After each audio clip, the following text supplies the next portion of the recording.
We are living in important times, as we all have seen today. The Occupy Wall Street protests have extended well beyond our national borders, from Europe to Asia.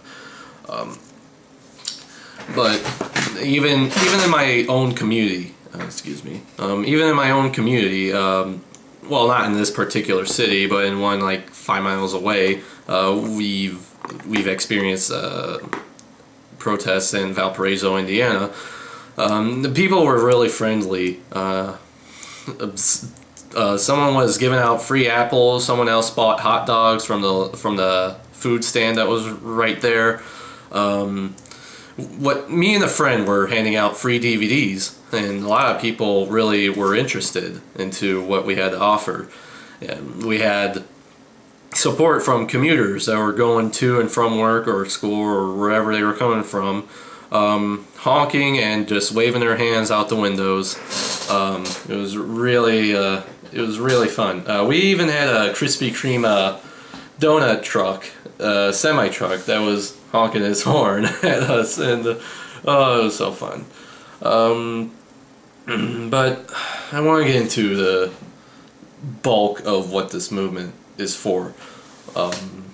First of all, we need solutions. Dissent is perfectly fine, especially getting people to understand what's going on and to wake people up. But if you don't follow that up with possible solutions, then it's just going to be it's just not going to work. The revolution is not going to work.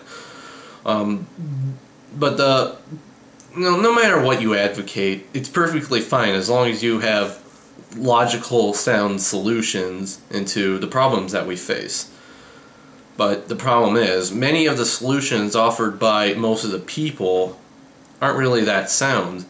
Like, people want to go back to free market capitalism. People want to go into socialism or communism and all these other isms, and it's just... oh, man. We need to go beyond this. We need to go into 21st century thinking. I mean, these isms are just products of a scarcity-induced environment, and where we needed to allocate resources one way or another, and that's how capitalism and communism came up in the 17th and 18th centuries. But right now, we live in the 21st century. We need 21st century thinking. Because right now, all the jobs that are going to be automated, even the ones that are being outsourced, including the service sector jobs, it's all going to be automated. And there's no system of currency that's going to be able to withstand such a change. The reason why it's all going to be automated is because it's cheaper and it produces more, and I shouldn't have to explain this, but apparently I do for some people. But we need... what I advocate is the resource-based economy model, of course. If you've seen any of my other previous videos, or if you've been subscribed at all to, my favorites and whatnot. Anyways, dissent is not enough. We need solutions as well. Even we need to go...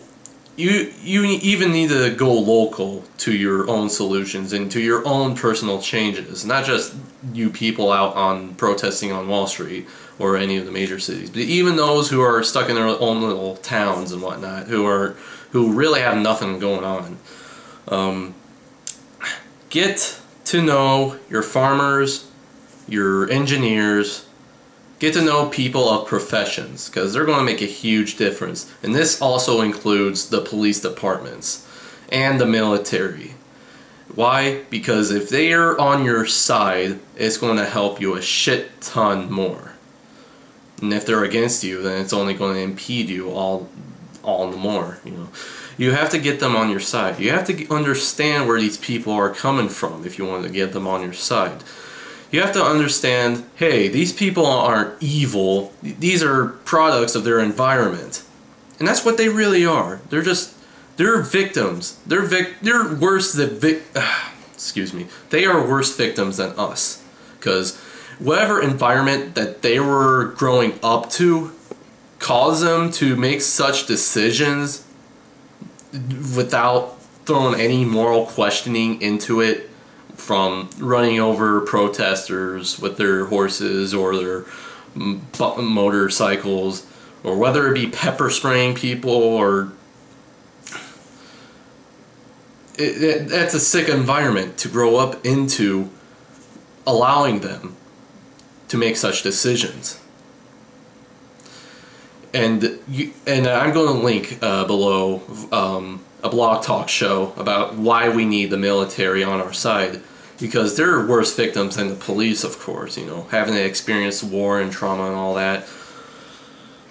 So yeah, dissent is fine, getting people on the same page is fine, but we need to move forward. We need to move forward. Thank you.